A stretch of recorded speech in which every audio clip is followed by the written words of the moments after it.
بنی اسرائیل کا ایک قصاب اپنے پڑوسی کی لڑکی پر عاشق ہو گیا۔ اتفاق سے ایک دن لڑکی کو اس کے مالک نے دوسرے گاؤں کسی کام سے بھیجا۔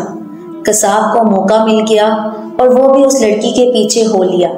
جب لڑکی جنگل سے گزری تو اچانک قصاب نے سامنے آ کر اسے پکڑ لیا اور اسے گناہ پر آمادہ کرنے لگا۔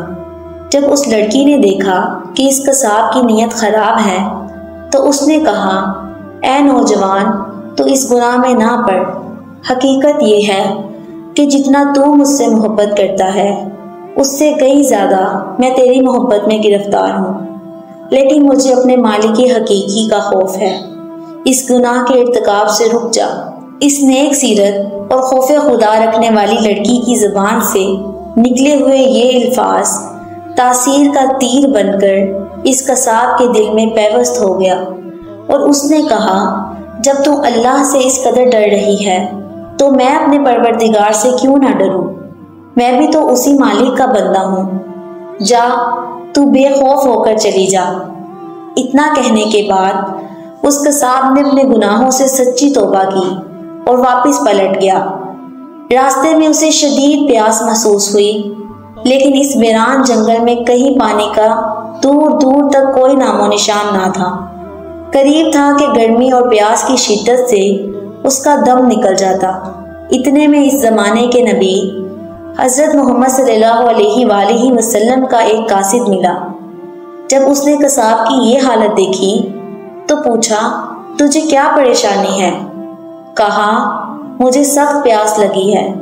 یہ سن کر قاصد نے کہا، آؤ ہم دونوں مل کر دعا کرتے ہیں کہ اللہ ہم پر اپنی رحمت کے بادل بھیج اور ہمیں سیراب کر یہاں تک کہ ہم اپنی بستی میں داخل ہو جائیں۔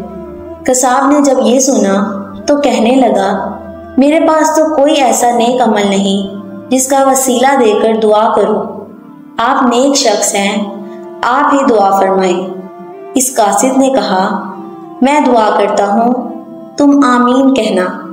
پھر قاصد نے دعا کرنا شروع کی اور وہ قصاب آمین کہتا رہا۔ تھوڑی ہی دیر میں بادل کے ایک ٹکڑے نے ان دونوں کو ڈھانپ لیا اور وہ بادل کا ٹکڑا ان پر سایہ فگن ہو کر ان کے ساتھ ساتھ چلتا رہا۔ جب وہ دونوں بستی میں پہنچے تو قصاب اپنے گھر کی جانب روانہ ہوا اور وہ قاصد اپنی منزل کی طرف جانے لگا۔ بادل بھی قصاب کے ساتھ ساتھ رہا۔ جب اس قاصد نے یہ ماجرا دیکھا تو قصاب کو بلایا اور کہنے لگا، تم نے تو کہا تھا میرے پاس کوئی نیکی نہیں، اور تم نے دعا کرنے سے انکار کر دیا تھا۔ پھر میں نے دعا کی اور تم آمین کہتے رہے، لیکن اب حال یہ ہے کہ بادل تمہارے ساتھ ہو لیا ہے اور تمہارے سر پر سایہ فگن ہے۔ سچ سچ بتاؤ، تم نے ایسی کون سی عظیم نیکی کی ہے جس کی وجہ سے تم پر یہ خاص کرم ہوا؟ یہ سن کر قصاب نے اپنا سارا واقعہ سنایا۔ اس پر اس قاصد نے کہا، اللہ کی بارگاہ میں گناہوں سے توبہ کرنے والوں کا جو مقام و مرتبہ ہے وہ دوسرے لوگوں کا نہیں۔